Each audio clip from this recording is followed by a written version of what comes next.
एक बार की बात है, जबलपुर नाम के शहर में एक छोटा सा परिवार रहता था। उस परिवार में रमेश, मीना और उनके 2 बच्चे छाया और राहुल रहते थे। छाया 12 साल की थी और राहुल 2 साल का था।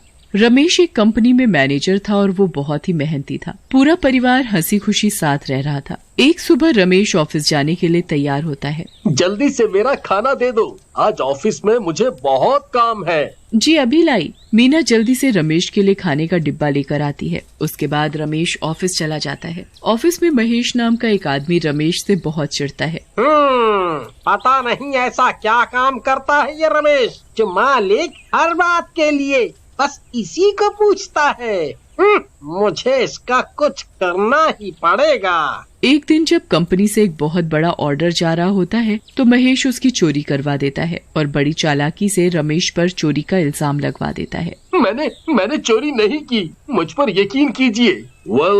इस ऑर्डर के बारे में तुम्हें पता था और सारी जिम्मेदारी मैंने तुम्हें दी थी। ये चोरी तुम्हारे अलावा कोई और कर ही नहीं सकता। रमेश बहुत रोता है पर उसकी कोई नहीं सुनता। बिना किसी गलती के कंपनी का मालिक रमेश की पुलिस कंप्लेंट कर देता है और रमेश को 1 साल की जेल हो जाती है। उसकी जेल जाते ही घर के हालात बहुत बिगड़ जाते हैं। ऊपर से लोग मीना को आते जाते ताने देना शुरू कर देते हैं। एक दिन जब मीना घर का सामान लेने नीचे जाती है, अरे मैंने सुना आपके पति चोरी के केस में जेल चले गए हैं। बताओ अब क्या होगा आप लोगों का? इतने छोटे छोटे बच्चों को तुम अकेले कैसे पालोगी? उन्होंने चोरी नहीं की, उन्हें फंसाया गया है। हाँ, अब सच तो वही जाने। ऐसा कहकर शीला वहाँ से चली जाती है। मीना लोगों के तानों से तो परेशान थी ही, पर घर की आर्थिक तंगी से सबसे ज्यादा परेशान थी। धीरे धीरे घर और बैंक में रखे सारे पैसे खत्म हो जाते हैं और अब तो उसके पास घर का किराया तक देने के पैसे नहीं होते। हे भगवान, ये कैसे दिन आ गए? अब मैं कैसे इन बच्चों को पालूंगी? मीना के पास घर का किराया देने के लिए पैसे नहीं होते, इसलिए उसे वो घर छोड़कर वहाँ से जाना पड़ता है। मीना अपना सब सामान पैक करके अपने बच्चों के साथ जा रही होती है, तभी पड़ोस की एक बूढ़ी औरत वहाँ आती है। सब लोग उन्हें प्यार से मौसी बोलते थे। बेटी, मैं तेरी परेशानी समझ सकती हूँ, पर क्या करूँ, मैं तुझे अपने घर में भी नहीं रख सकती, क्योंकि मेरे बेटे और बहू को यही लगता है कि रमेश ने सच में चोरी की है। पर मैं तेरी एक मदद कर सकती हूँ। रेलवे स्टेशन के पास मेरा एक छोटा सा पर बहुत पुराना घर है। ये ले वहाँ की चाबी और बच्चों को लेकर वहाँ रह ले। मौसी जी, आपने मेरी बहुत बड़ी मदद की है, आपका बहुत बहुत धन्यवाद। उसके बाद मीना अपने दोनों बच्चों को लेकर वहाँ रहने चली जाती है। मीना को कुछ समझ में नहीं आता कि वो अब आगे क्या करे। मुझे अब इन बच्चों को पालने के लिए कुछ न कुछ तो करना ही पड़ेगा, ऐसे काम नहीं चलेगा। मीना एक चादर का झूला बनाकर राहुल को उसमें लिटा देती है और छाया को उसका ख्याल रखने को कहती है। छाया, मैं बाहर काम ढूंढने जा रही हूँ, तुम घर पर ही रहना और भाई का ध्यान रखना। ठीक है माँ, आप जाओ। मीना आसपास जाकर काम ढूंढती है पर उसे कहीं काम नहीं मिलता। फिर वो पास ही के रेलवे स्टेशन पर जाती है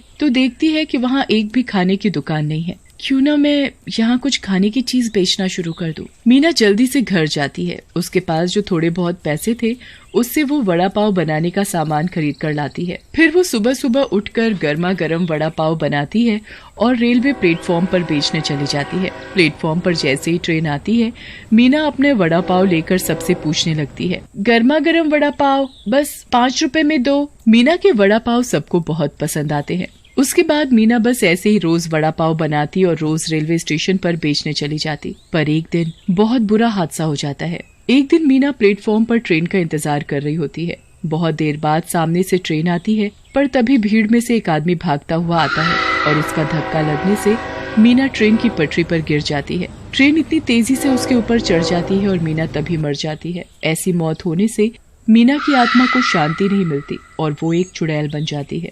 हे भगवान, तू इतना निर्दयी कैसे हो सकता है?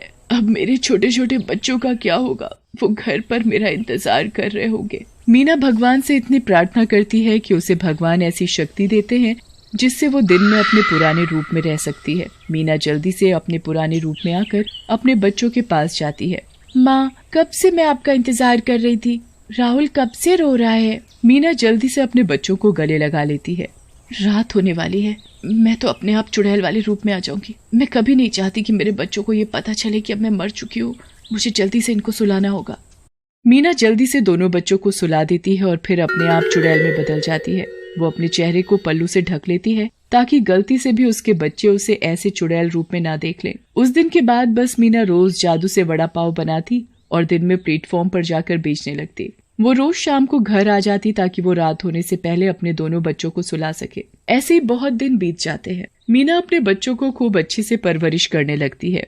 कुछ महीनों बाद जब मीना एक प्लेटफॉर्म पर वड़ा पाव बेच रही होती है, तब एक आदमी उसे पीछे से आवाज देता है, अरे जरा सुनो, मुझे 2 वड़ा पाव देना। मीना पीछे मुड़ती है तो अपने पति रमेश को देखकर हैरान हो जाती है। रमेश की तो आंखों से आंसू ही नहीं रुकते। मीना, मैंने तुम्हें कहाँ कहाँ नहीं ढूंढा, और तुम्हारी ये क्या हालत हो गई है, और बच्चे कहाँ हैं? वो मैं क्या बताऊं कि मैंने कैसे कैसे दिन देखे।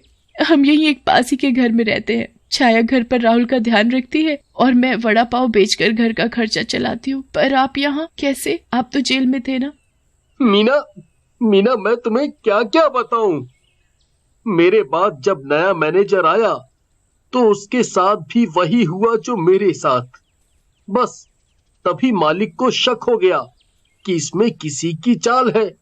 उन्होंने इस बात का पता करवाया और पता चला कि इसके पीछे कंपनी के एक एम्प्लॉय का हाथ है। मालिक ने उसे तभी जॉब से निकाल दिया और मुझे जेल से छुड़वाकर वापस मैनेजर की नौकरी दे दी। मैं सबसे पहले तुमसे और बच्चों से मिलने घर आया, तब पता चला कि तुम तो बच्चों को लेकर वहां से चली गई हो। मैं 2 महीने तक तुम्हें ढूंढता रहा। पर पड़ोस की मौसी जी को तो पता था मैं यहाँ रहती हूँ, बल्कि उन्होंने मुझे यहाँ रहने की जगह दी थी। उन्होंने आपको क्यों नहीं बताया? क्योंकि जब मैं वापस आया था तब तक मौसी जी इस दुनिया को छोड़कर जा चुकी थी। मैं बस उसी दिन से तुम्हें और बच्चों को पागलों की तरह ढूंढ रहा हूँ और तुम मुझे आज मिली। मीना मन ही मन सोचती है कि वो कैसे रमेश को अपनी मौत के बारे में बताए। इतने दिनों बाद रमेश को एक खुशी मिली है, वो सब एक पल में मातम में बदल जाएगी। मीना रमेश को कुछ नहीं बताती। रमेश और मीना जल्दी से बच्चों के पास जाते हैं। पापा आप आ गए? मैं कितने दिनों से आपका इंतजार कर रही थी। मैं भी बच्चों, मैं भी। रमेश मीना और बच्चों को पुराने घर में वापस ले जाता है।